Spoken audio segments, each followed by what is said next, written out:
तो केंद्रीय गृह मंत्री अमित शाह के जम्मू कश्मीर दौरे से ठीक पहले वहां की सुरक्षा स्थिति ने अचानक उजागर कर दिया कि भारत की सेंट्रल और स्थानीय सुरक्षा एजेंसियां कितनी चौकस हैं और आतंकियों के खिलाफ लगातार ऑपरेशन ऑल आउट जैसे अभियान चला रही हैं।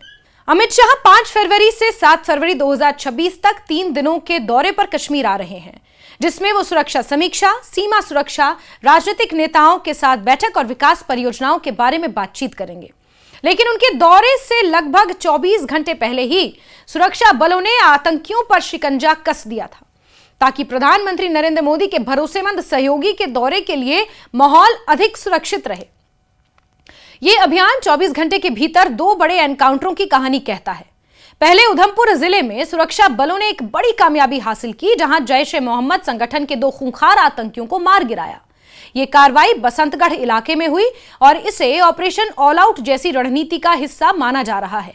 और ठीक उसी समय किश्तवाड़ जिले के छतरू इलाके में सुरक्षा बलों ने जंगलों में जैश के एक टॉप कमांडर सैफुल्ला सहित कुछ आतंकियों को चारों दिशा से घेर लिया। गोलीबारी जारी रही और एक आतंकी ढेर किया गया, जबकि सैफुल्ला और बाकी दबाव में है और घेराबंदी इतनी कसी गई है कि कोई भाग ही ना सके। इन कमांडरों को उस इलाके में हुई कई हत्याओं का मास्टरमाइंड भी माना जाता है और यही वजह है कि वन क्षेत्रों में लंबी घेराबंदी और गोलीबारी जारी रखी जा रही है। यह कोई मामूली कार्रवाई नहीं है। सुरक्षा बलों द्वारा इतनी बड़ी तादाद में आतंकियों की पहचान, घेराबंदी और उन्हें दबाव में लेने का मतलब यह है कि जम्मू कश्मीर में आतंकवाद के खिलाफ जारी लड़ाई अब और तेज गति से चल रही है। भारतीय सेना और अर्धसैनिक बलों की संयुक्त कार्रवाइयों से यह स्पष्ट होता है कि आतंकियों को निशाना बनाने में कोई ढील नहीं छोड़ी जा रही है। शाह का दौरा इसलिए भी खास महत्व रखता है क्योंकि यह चौथी बार है जब वो 2025 में जम्मू और कश्मीर पहुंचे और 30 और 29 मई 2025 को शाह ने जम्मू कश्मीर का दौरा किया था। ऑपरेशन सिंदूर के बाद उनकी पहली यात्रा थी और उस दौरे में उन्होंने पूर्वी जम्मू के पुंछ में सीमा पार पाकिस्तानी गोलीबारी और ड्रोन हमलों से प्रभावित परिवारों से मुलाकात की थी। हालांकि 2026 का यह जम्मू कश्मीर का गृह मंत्री का पहला दौरा है। जब वो 2025 में दौरे पर आए थे तो मृतक नागरिकों के परिजनों से भी मुलाकात की थी और सुरक्षा बलों की समीक्षा बैठक भी की थी। उसी दौरे के दौरान उन्होंने कहा था कि पाकिस्तान द्वारा सामान्य नागरिकों पर किया गया हमला कायराना था और भारत इसके जवाब में मजबूत कदम उठाएगा। उन्होंने सेना और अर्धसैनिक बलों को यह संदेश दिया कि आतंकवाद के खिलाफ कोई समझौता नहीं होगा, सीमाओं की रक्षा सर्वोच्च प्राथमिकता है। 2025 में शाह के इससे पहले भी दौरे हुए थे। 23 अप्रैल 2025 को उन्होंने पहलगाम के उस क्षेत्र का दौरा किया था जहां 22 अप्रैल को आतंकियों ने निर्दोष पर्यटकों पर गोलीबारी की थी और अपनी कायरता का एक बार फिर से प्रमाण दिया था, जिसमें लगभग 26 लोग मारे गए थे। शाह ने वहां मृतकों को श्रद्धांजलि अर्पित की। श्रीनगर में भी सुरक्षा समीक्षा की और कहा कि आतंकवादियों को बख्शा नहीं जाएगा।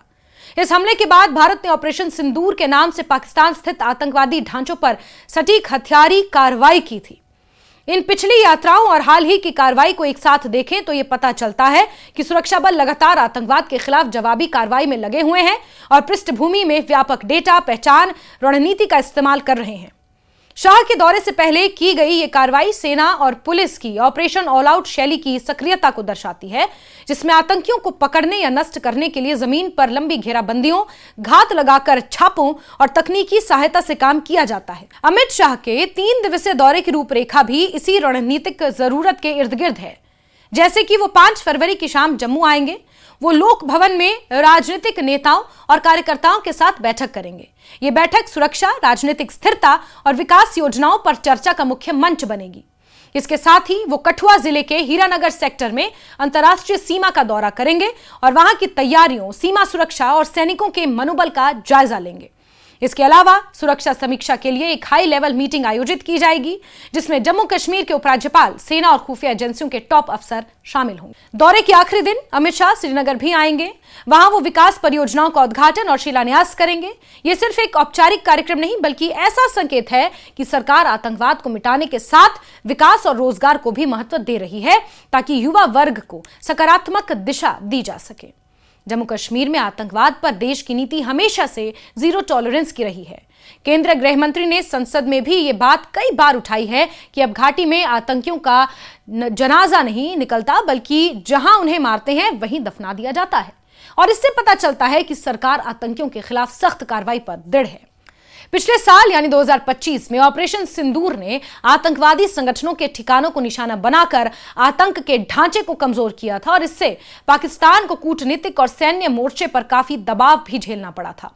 इसी के बाद अमित शाह का पहलगाम और पुंछ दौरा आया और इन यात्राओं का उद्देश्य न केवल सुरक्षा स्थिति की समीक्षा करना था, बल्कि स्थानीय जनता, परिवारों, सुरक्षा बलों को यह भरोसा देना था कि केंद्र सरकार आतंकवाद के खिलाफ पूरी तरह गंभीर है। अब जब 2026 का दौरा शुरू होने वाला है, सुरक्षा एजेंसियां पहले से कहीं ज्यादा सतर्क हैं। उधमपुर और किश्तवाड़ में हुई हाल ही की कार्रवाइयां ये दर्शाती हैं कि सुरक्षा बलों ने जमीन पर सक्रियता दिखाते हुए जैश-ए-मोहम्मद जैसे संगठनों के खिलाफ मजबूत जवाबी कदम उठाए हैं। इस कदम से यह संदेश भी जाता है कि आतंकवाद के खिलाफ सिर्फ बात नहीं, बल्कि कार्रवाई भी जारी है। कुल मिलाकर यह स्पष्ट है कि अमित शाह का यह दौरा सिर्फ एक राजनीतिक यात्रा नहीं, बल्कि जम्मू कश्मीर की सुरक्षा व्यवस्था, आतंकवाद विरोधी रणनीति, प्रशासनिक समीक्षा का एक महत्वपूर्ण चरण है। पिछले साल की यात्रा और हाल ही के एनकाउंटर कार्रवाइयों से साफ झलकता है कि भारत आतंकवाद के खिलाफ दृढ़ता से खड़ा है और ऑपरेशन ऑल आउट जैसे अभियानों के जरिए आतंकियों को पकड़ने या खत्म करने में कोई कोर कसर नहीं छोड़ी जा रही है।